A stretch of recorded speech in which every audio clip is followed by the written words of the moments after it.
people ask me all the time, like, you have such a great culture. How do you create great culture? Tenure is how you create great culture. I mean, like the people that I've worked with for decades. I mean, we're family.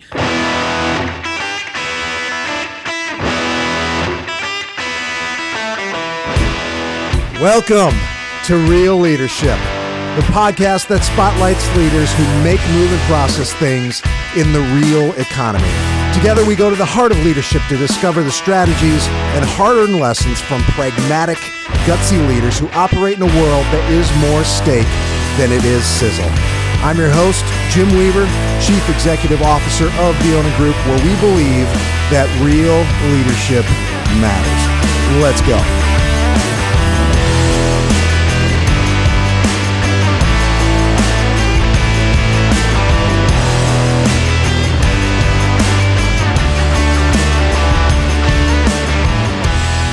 Understanding your labor market is crucial for successful recruitment.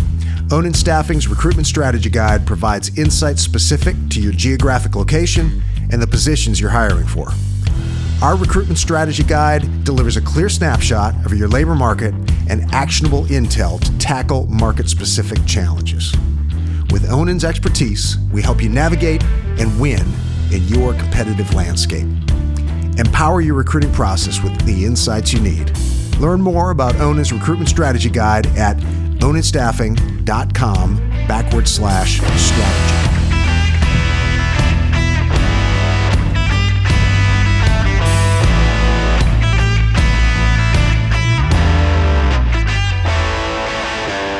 Welcome back to Real Leadership. Today, my guest is Wes Carter, president of Atlantic Packaging, a family-owned business founded by Wes's grandfather, Horace Carter, all the way back in 1946. Today, they are the largest independently owned packaging company in the United States of America, specializing in end-of-line packaging systems and materials. And Wes is their third-generation leader. A lifelong surfer, traveler, and outdoorsman, he has integrated his passions for the outdoors and environmentalism with his professional life. And as president, Wes has positioned Atlantic Packaging in the vanguard of the sustainability movement.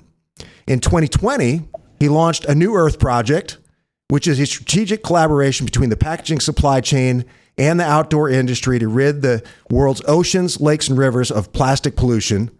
I'm excited to talk to Wes. Welcome to the show. Thank you. It's so good to be here. I'm looking forward to talking to you. Yeah. Well, let's start with this. If you wouldn't mind, give us a flyover of Atlantic Packaging's 78-year history. How'd you get started, and what was the path to bring you where you are today? Yes, sir. It's a pretty remarkable story. My grandfather, Horace Carter, grew up in a small town right outside of Charlotte, North Carolina in Stanley County. And he was the first kid in the history of his high school to go to college. My grandfather had a real talent when it came to writing, and he had a teacher that really believed in him. And he was able to get accepted to the University of North Carolina at Chapel Hill, and he enrolled there. And while he was in school, he really fell in love with journalism. And by the time he graduated, he was the editor of the Daily Tar Heel. And for a small town kid, being the editor of a major university newspaper, it was an enlightening experience for him. I mean, he became engaged with some great thinkers of the day and people that were running the university system. And so when he got out of college, his dream in life was to start his own newspaper. And so that was really the inception of Atlantic, was a weekly newspaper. My grandfather left Stanley County and moved to a little town called Tabor City, North Carolina, which is just inland of Myrtle Beach. And he started a weekly newspaper called the Tabor City Tribune, and initially was just reporting on tobacco farming news. But the story gets really interesting from there. And, a lot of what he was able to do in the coming years is a big part of the culture of Atlantic today.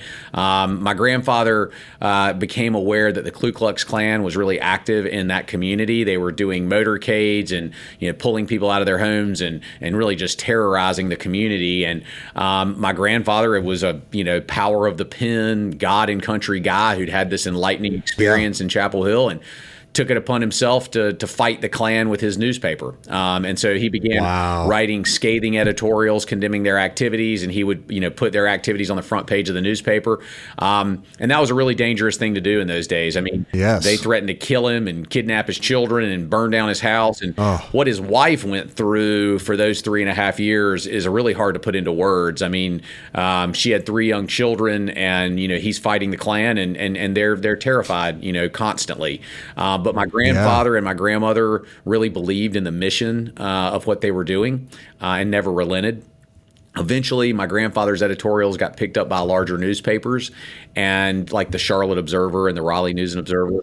Finally, the FBI contacted him and said, "We'd like your help to infiltrate this vigilante group," which is what they did. They imprisoned over 300 Klansmen, including the Grand Dragon of the Carolinas, Ku Klux Klan, and that broke their back. They were never the same organization in the Southeast, and my grandfather won a Pulitzer Prize for meritorious public service in 1952 for those efforts. He was the first weekly newspaper to ever win a Pulitzer, and he was 32 years old at the time.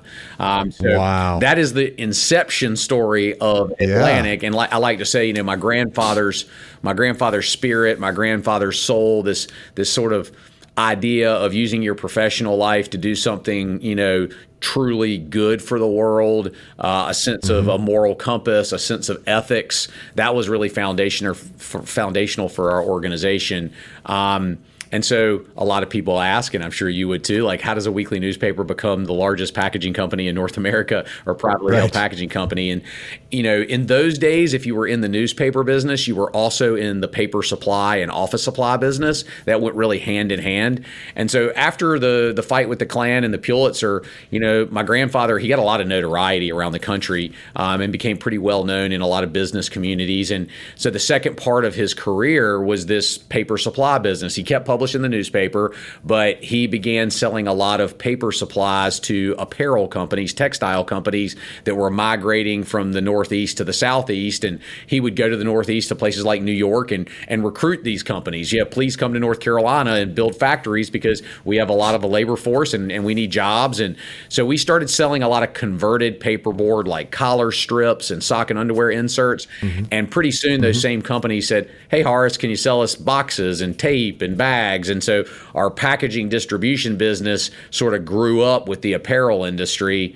And then my father, Rusty, joined the company in the early 70s. My grandfather used to say he never set out to be a business person, really. He really just wanted to be a writer.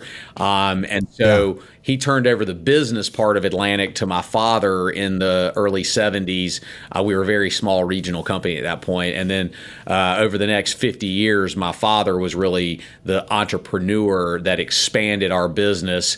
And my dad really recognized that we needed to expand beyond just apparel packaging. And so we began servicing the food industry and the beverage industry, and that just building products. And so that all evolved over 50 years, where today we service the packaging needs of consumer products companies and retail brands in basically every industry vertical. And we can talk more about that, but that's the long history of how Atlantic started in 1946 to get to the company we are in 2024. Okay, you explained who your customer base is. What exactly are you? I think, people, I understand packaging, conceptually, obviously, but what does that relationship look like? What are you actually doing for them? And then why did they choose Atlantic over your competitors? It's a great question. So one of the reasons that we're in the position to do the work around sustainability that I'm so passionate about today is actually was a real strategic decision back in the mid-90s.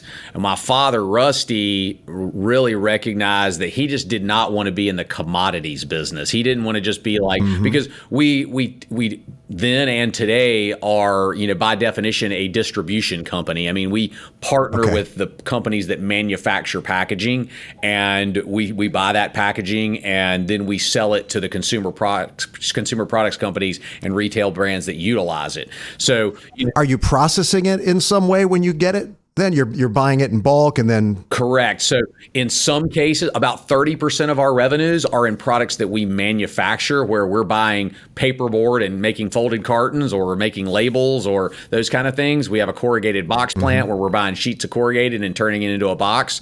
And then the other 70% are just products that we are buying and reselling. We also have a division that's solely focused on selling packaging equipment as well. But so historically, we would have been considered sort of the middleman, distributor, in the supply chain.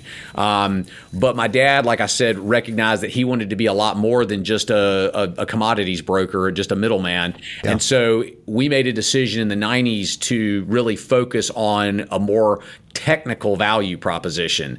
And so we did that initially by really investing in the packaging equipment business. It's sort of the traditional razor blade model. Like, we sell packaging equipment and do a lot of consulting on automation, and we developed this very large technical force that installed equipment and serviced equipment. And then we became very well versed and educated in high performance packaging materials. So we're going into consumer products companies and saying, we're really consulting. We're going in and evaluating their manufacturing process, and we're looking for opportunities for them to utilize packaging more efficiently with less downtime in their packaging lines. Really optimizing really everything. And so, from the early 90s when we, began to do this, we just grew over decades to the point where our value proposition became very technical. And today, we are viewed within the supply chain as the packaging efficiency guys. So, companies like Procter and Gamble or Coca-Cola will engage with Atlantic, not just because of the materials that we sell, but because we go into their facilities and teach them in partnership how to use those materials as efficiently as possible. And we also really focus on damage. As you can imagine, big consumer products companies, the damage numbers and the dollars associated with that due to shipping is really profound. And we're a company that innately understands how to eliminate break damage and loss through packaging technology. And so, again, if you want to just break it down, our value proposition, like at its base level, is we help you use less. And so, the first rule of sustainability, of course, is use less. If we can use less, it just keeps that material from having to become waste and be processed, and ultimately there's a huge cost savings there too. So that's how it all developed. That makes sense. You've taken on the mantle. You've gone all in on sustainability, it seems, based on my research, which is great. It's a core purpose of your organization. How did you guys get there to where this is really seems to be your identity in many ways? Is that accurate? And then how did you get there? I think that's probably accurate. And it really, interestingly enough, was not something that I was focused on in my early career. I mean, I joined Atlantic in 2001, I guess, when I got out of school after taking a short stint and selling skis and mountain bikes in Park City, Utah. So I was involved in the outdoor industry right out of school. But, for most of my early career, I was just a young guy, learning our industry, and learning how to sell packaging and learning how to service customers. And that was what my training ground was. And yes, even in the early 2000s, this packaging efficiency and being technical and consulting was a very evolving part of who we were as an industry. But as you mentioned in the introduction, I mean, I have been a lifelong outdoor person. I grew up Wrightsville Beach, North Carolina. I've been surfing and fishing since I was a kid. I like to say saltwater was the backdrop of my youth. I was an Eagle Scout when I got out of school. I spent several years out west, working in the outdoor industry, and I've just always loved the outdoors. But I never really saw that intersection with my professional life, certainly in the first 10 or 12 years of working. But sustainability started to pop up more and more. I mean, companies were talking about sustainability, and this is, 12, 14 years ago. But it was not, certainly not as a fundamental part of how anyone was doing business. But what happened for me is when I got to be in my mid 30s, I was, really enjoying things like traveling to go surfing and, traveling to go on fishing trips, whether that was Central America or the Caribbean or even right, here in Charleston where I live now. And I just started to notice the plastic pollution crisis was just getting worse and worse and worse. There was one trip I took when I turned 40 years old. And I remember looking around in this most beautiful place I've ever been in my life to surf and realizing that a lot of the plastic I was seeing in the ocean was packaging, and it wasn't all packaging that I sell. But there was this realization that like this crisis is being created by by the supply chain that you're an integral part of. When I got home from that trip, I was reading about, the plastic pollution crisis and all the organizations that were tied to it, coming to realize that like a lot of those organizations were my customers. I had great relationships with those companies. And I also intrinsically knew that these companies this was an unintended consequence of progress. Like it wasn't something anyone set out to do. And I felt like with our influence, like we had a seat at the table, we were already seen as the packaging efficiency guys. And if we would get really serious about the materials that we were selling, get real analytical about how these materials are flowing through the supply chain, and begin to create collaborations and partnerships around eliminating waste and creating greater levels of circularity. I figured with who our customers were, we could have a pretty big impact if we were successful. And so I presented that to my leadership and I said, I want to be the most sustainable packaging company in the world. And this is how I think we get there. And that's continued to evolve. Today, it is the integrated, cultural and strategic direction for our organization. And today I really look at sustainability as health. Like we promote health as an organization. We have a very strong health and wellness program for our employees. And to me, sustainability is really about creating a healthier supply chain. And I like to say that sustainability, honestly, is just an outer reflection of an inner commitment to health and well-being. And so we talk about balance. How do we create balance? And how do we acknowledge that life is sacred and that healthy life is where abundance comes from. And we can cultivate that in our personal lives and in our families and in our communities, but we can also cultivate that in the blood and guts industrial supply chain. And that's what we're trying to do with our organization.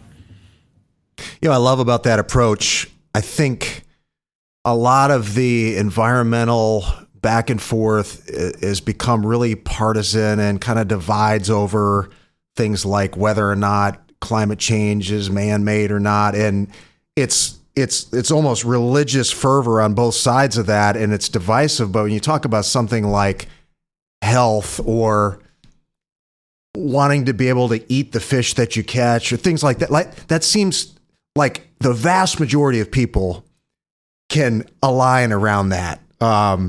So I really like I think it's great the way you're bringing folks together around that vision. I think that's a great way to move things forward. Well, and I do try to stay away from the polarizing discussions, even in the environmental space. And the things we like to talk about are clean water, clean air, saving wild places. It's very hard to find humans that don't agree that we need those things, that we need to conserve our natural resources, that we need to honor wild places and watersheds, that we want an earth that has clean water for human beings and all other life, and clean air. The climate change one is a really interesting one to me because ultimately, like, a lot of fossil fuels that we're burning are creating pollution in the air. So like whether or not you believe in climate change, do you believe in smog? Have you been to Los Angeles? So again, we try to focus on those things that bring us together. And again, health to me is the thing that is the binder. Like we want to create a healthy planet and a healthy life for humans and all other living beings, because ultimately that is what brings abundance and joy in life. Workforce participation rates are at an all-time low in the U.S. This is a tragic waste of our nation's most valuable resource, its people. On top of this, we are seeing high school seniors across numerous high schools collect their diplomas and essentially walk off the graduation stage into unemployment. This divide is growing. To bridge this gap, Onan is working with high schools, business alliances, and employer champions to scale Ready to Work. Ready to Work, powered by Onan, builds career pathways for high school seniors looking to enter the workforce after graduation. So, if you're an employer or community partner looking to shape the future labor pool, this is your opportunity. Learn how you can join this effort by visiting readytowork.org.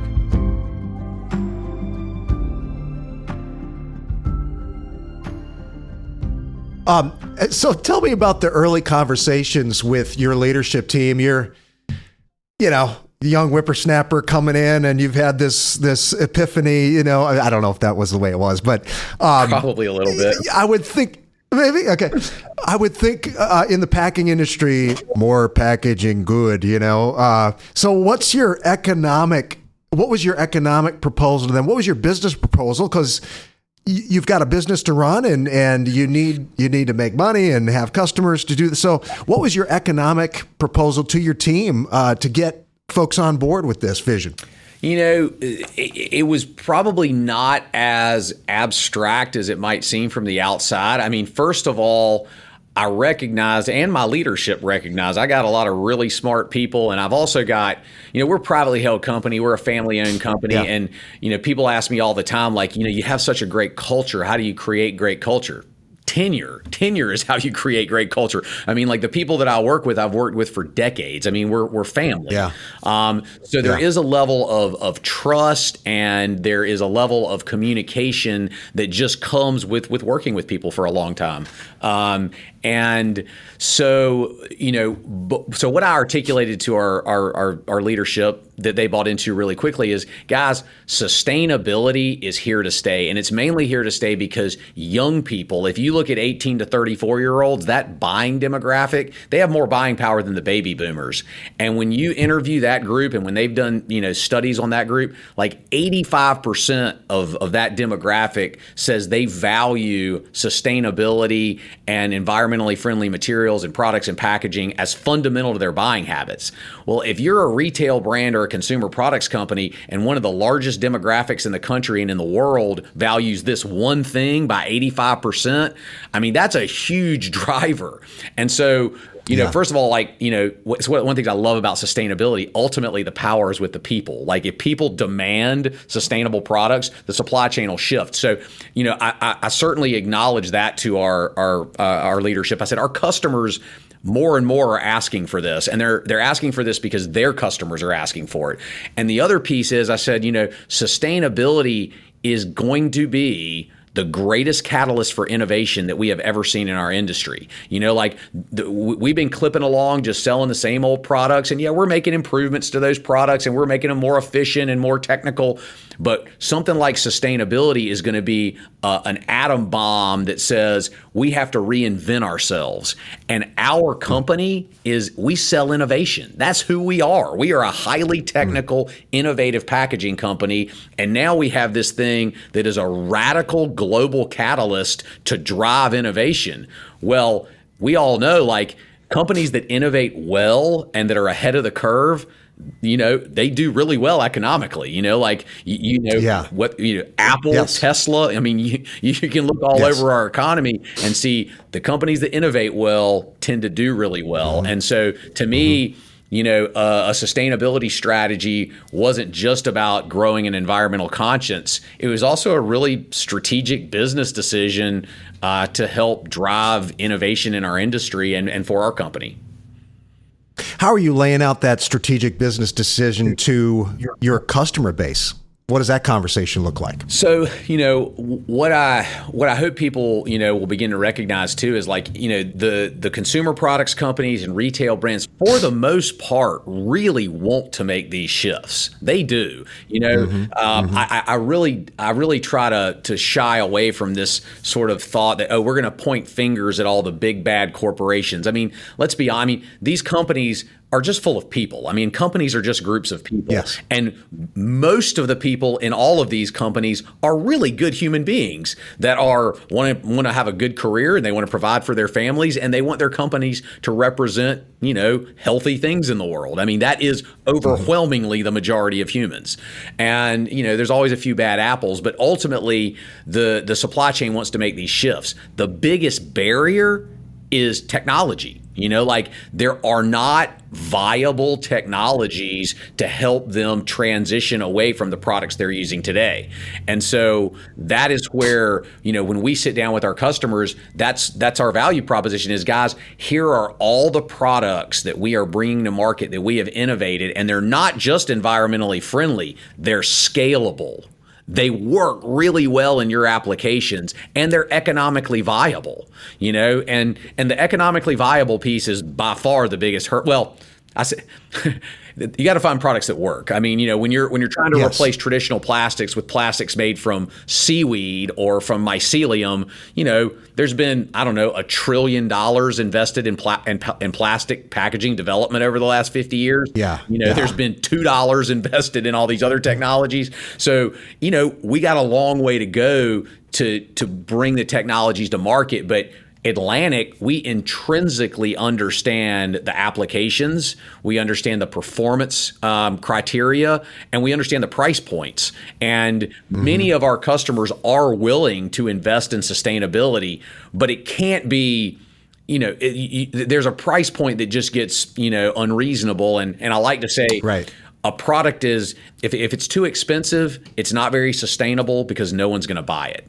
And so, economically viable, scalable alternative materials is a big part of what we're bringing to our customers. And then there's a lot of areas where we have some built-in infrastructure around certain types of products that are just easier to scale, that we just have to reimagine how to use those materials in new applications. Like paper is a good example. I mean, we recycle paper really well in this country. We utilize it in a lot of applications, but today we're utilizing paper in a lot of traditional plastic applications because it's already pretty much scaled. You're not having to create a whole new industry around this material. So those are things that we sit down with our customers, and our customers overwhelmingly are like, thank you, and it's opening huge doors for Atlantic, where we're being asked to go into new companies. Hey, we're really interested in what you guys are bringing to market. Will you come look at what we're currently doing and show us where the low hanging fruit is? And then we can talk about some of these applications that are more difficult and where you guys think we should innovate and where we should go. So yeah, it's become a huge driver for business development. Tell us about A New Earth, that project. Yeah, it's my great passion project. So A New Earth project today it's not a separate company from Atlantic or anything like that. It is the sustainability initiative of Atlantic Packaging. And in how it all started, during COVID, I was driving through my neighborhood, and the amount of packaging that I was seeing overflowing from people's trash cans and recycling bins, there was a realization for me, like, we have a moment in time here where everyday humans are receiving more packaging to their homes than under any other scenario. I mean, this intersection of a global pandemic that sent everyone home for 2 years just happened to intersect with a point in technology where you could order anything you needed to your house from your telephone. Like, those two things intersecting simultaneously created a glut of packaging that I don't think any other scenario could have created. I've thought about it, like, what other global scenario could have created that? I don't think there is one.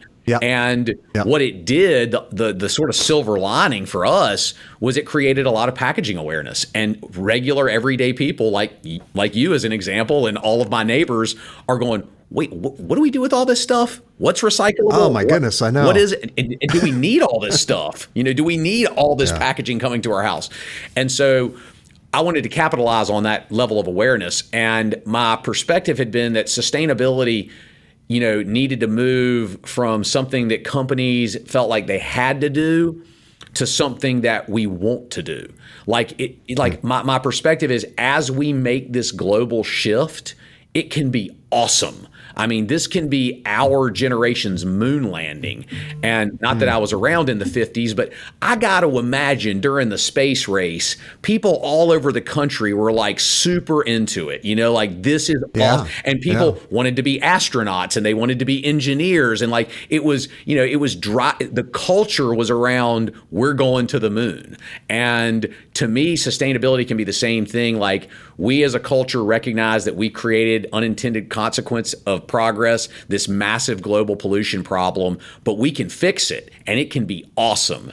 And so the way A New Earth Project really was birthed was I wanted to connect some industries with sustainability to lead the transition. And the outdoor industry was the real obvious industry to me. And so I figured the outdoor industry for sure will get sustainable packaging as a brand attribute. You know, for sure they'll get that. So I started with surfing. I connected with a friend of mine on the North Shore of Oahu who was really connected in the professional surfing community. He and I came up with this idea to create the first ever sustainable surfboard shipping system and create a documentary series in conjunction with some pro surfers and some really well-known surfboard shapers.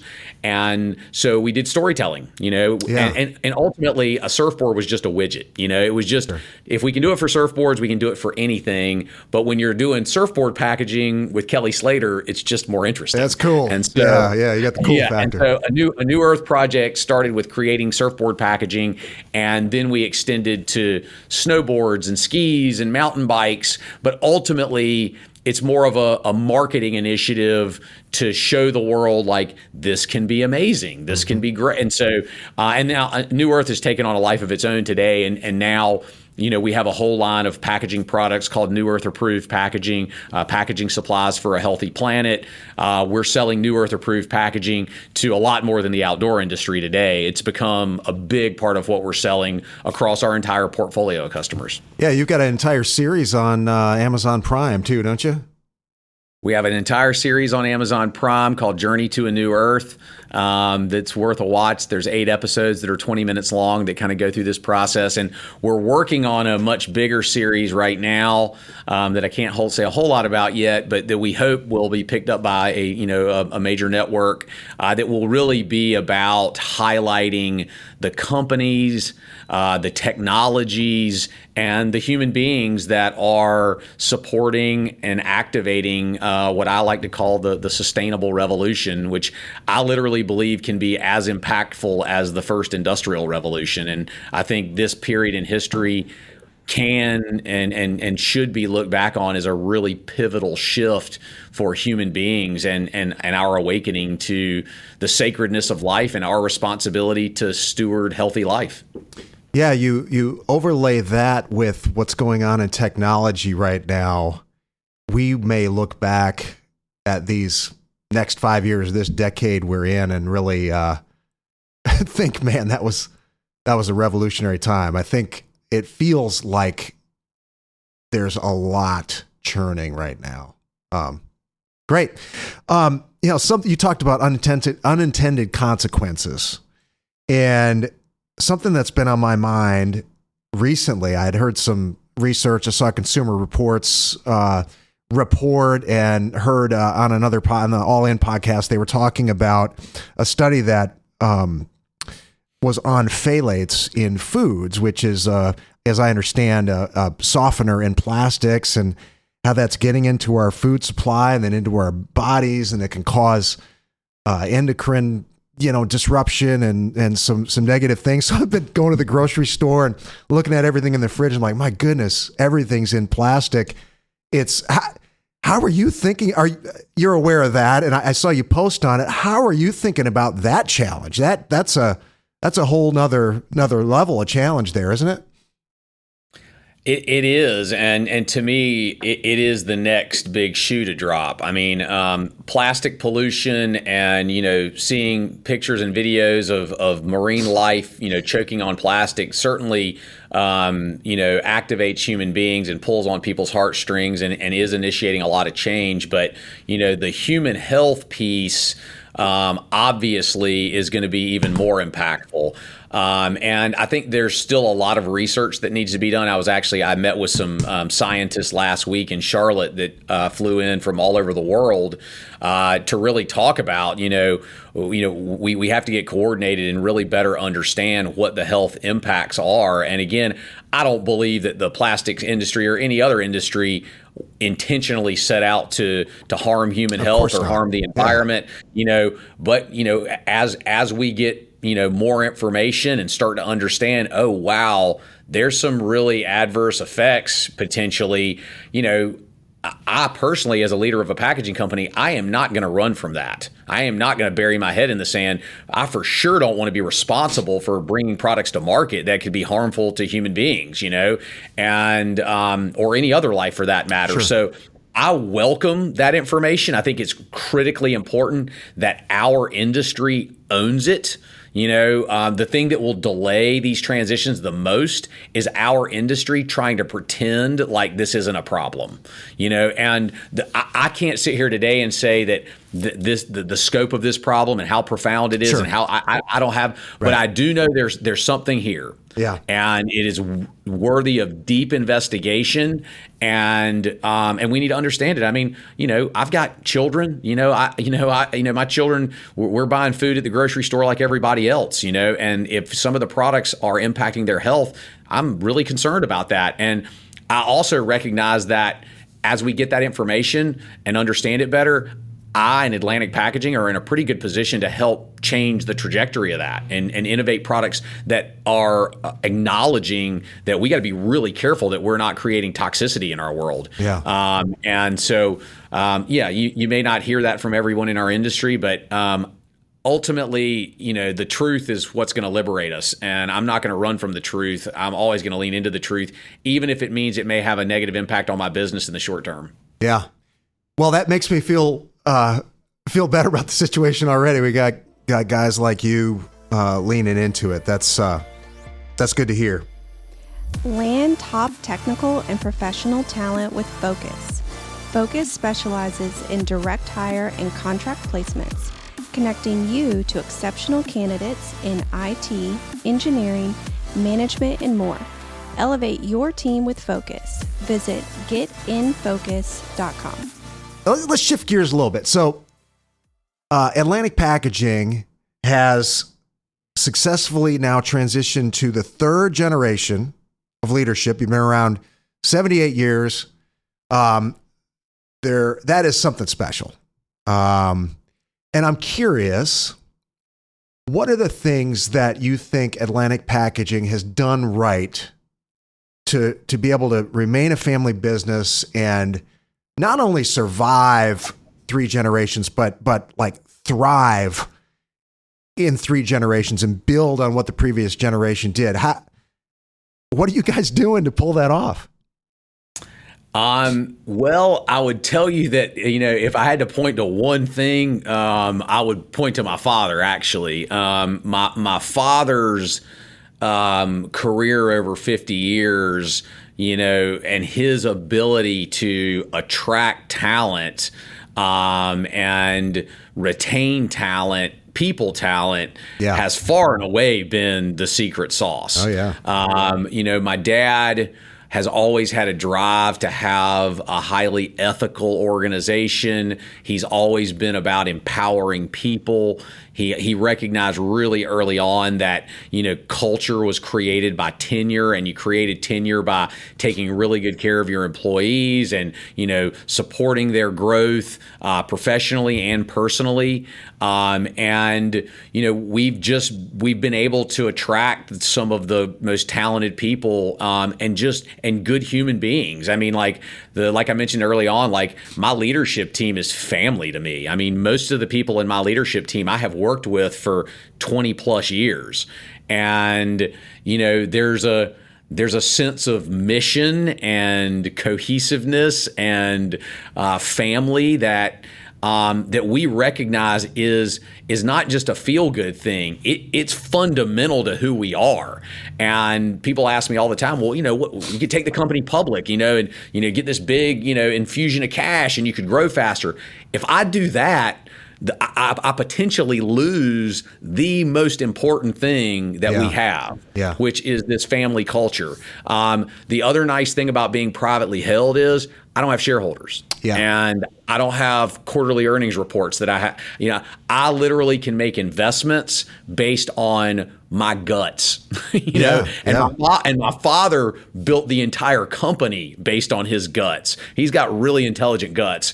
And, my dad, has been able to, like I said, attract talent, but also just be really strategic in the way he thinks about growing his business. And we've made decisions over the year that on paper might not make sense, but we were looking at, how is this going to impact our business in 5 years? What is this going to do for us over the next decade, more so than what is the ROI over the next, 6 months on this investment? I mean, we don't even talk about ROI. We don't do budgets. It is very much we look at our business very strategically, and we try to grow our business strategically and add capabilities. And again, I mean, talent acquisition and having really good, motivated, empowered, ethical people that are focused on, the mission of the organization more than personal accolades. It's a team sport, and we try to cultivate that, and it's by far our biggest value. Okay, that's great. So you, as a leader in the organization, you set the tone. You got to set the tone, the standard for passion and vigor, vitality, right? So what do you do to make sure that you show up primed, on your game every day? That's been an evolution too. I like to say that growth does not happen in a straight line. It is a zigzagging line that sometimes goes back on top of itself. And, just like our corporate journey around sustainability, like, it hasn't been perfect. I mean, we've made a lot of mistakes. We talk about failing fast a lot. Hey, we're going to fail, but if you fail, you need to fail fast, and we need to pivot. I've always felt like the most important quality for a leader is adaptability. And if you want to see the opposite of that, you just look at politics, where people stay locked in on a certain perspective and they're not willing to pivot even in the face of new information. And I think that's one of the biggest issues we have in our world today, especially with people in leadership positions. We have to be adaptable to changing environments and changing circumstances. And so for me personally, learning to cultivate balance in my life has been a lifelong learning, and I get better at it, and then I make mistakes and I learn from those mistakes. But today, this may sound a little bit funny, but I really prioritize sunlight. I prioritize, as soon as we get off this call, I will walk outside and I'll spend the next 20 minutes just outside breathing. And, there's usually a hawk or sometimes a bald eagle circling above. And I'll just take time to reconnect to the natural world, because that resets me, and I try to, eat really well. I'm pretty active. I go to the gym multiple times a week. I have a great, trainer who works with me who understands that I have a very stressful life, and we do work in the gym that helps cultivate a strong nervous system, and I do a lot of breath work. I do a lot of meditation, and I prioritize sleep. And about every 2 or 3 weeks, I take a personal day, and usually it's not on my calendar. I'll just call my assistant and say, I need a day. And prioritizing my health and also really listening to my body and knowing that, okay, I'm starting to redline, and I need to take a step back. But, nature is a big one for me. And also just, awareness and listening to the feedback that my heart and mind and body give me, and really learning to cultivate that level of listening has been a big part of it. And I think finally, probably actually the most important part is I have a deep spiritual foundation. And it's not a religious background, but I believe that the work that we're doing and the work, my own personal work is really important, and I believe this awakening around health and around life and around balance is a really important part of the evolution of human consciousness. And I try to cultivate that in my own life, because it allows me to facilitate it and optimize it in my professional life. Like it's with me, it's not fake. That I can promise you. Like I am trying to live my personal life in the same way that I live my professional life. And but again, it's not perfect. It's the art of practice. Yeah. It's the art of practice. Yeah. Well, that's great. All right, we covered a lot of ground, Wes. Let's land it there. Does that sound good? I love it. Yeah, man. Thank you for all the insightful questions and for giving me the forum to tell my story. I really appreciate it. Yeah, it's really inspirational what you guys are up to. Thank you for that. And we will put links into the show notes so people can check out your Amazon series and connect with your company. How should folks connect with you?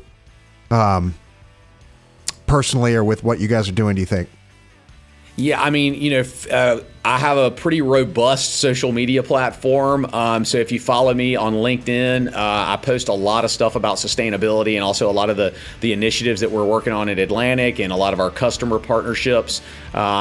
If you're an Instagram person, I am Wes M. Carter. And we also have a New Earth Project has an Instagram feed. So it's A New Earth Project. And we post a lot there. I would also encourage people that are interested to go to anewearthproject.com and sign up for our newsletter. We send out a weekly newsletter that's got a lot of updates on what's happening in sustainability and alternative materials. But yeah, those are the ways to find me. And if you want to set a meeting with me or whatever, tap me on LinkedIn. And if there's a compelling reason for us to connect, I'll send you my email address and we can set up a call. Awesome. Well, we'll put that in the show notes. Thank you, Wes, and thank you for listening. Until next time, keep it real. Thanks, Tim. Thank you for listening. This podcast was powered by Onin, a family of staffing companies providing real staffing solutions to manufacturing, logistics, and food processing companies across the United States of America. To get in touch or learn more about partnering with an Onin Group company, visit us at www.oningroup.com. Thanks for tuning in. Until next time.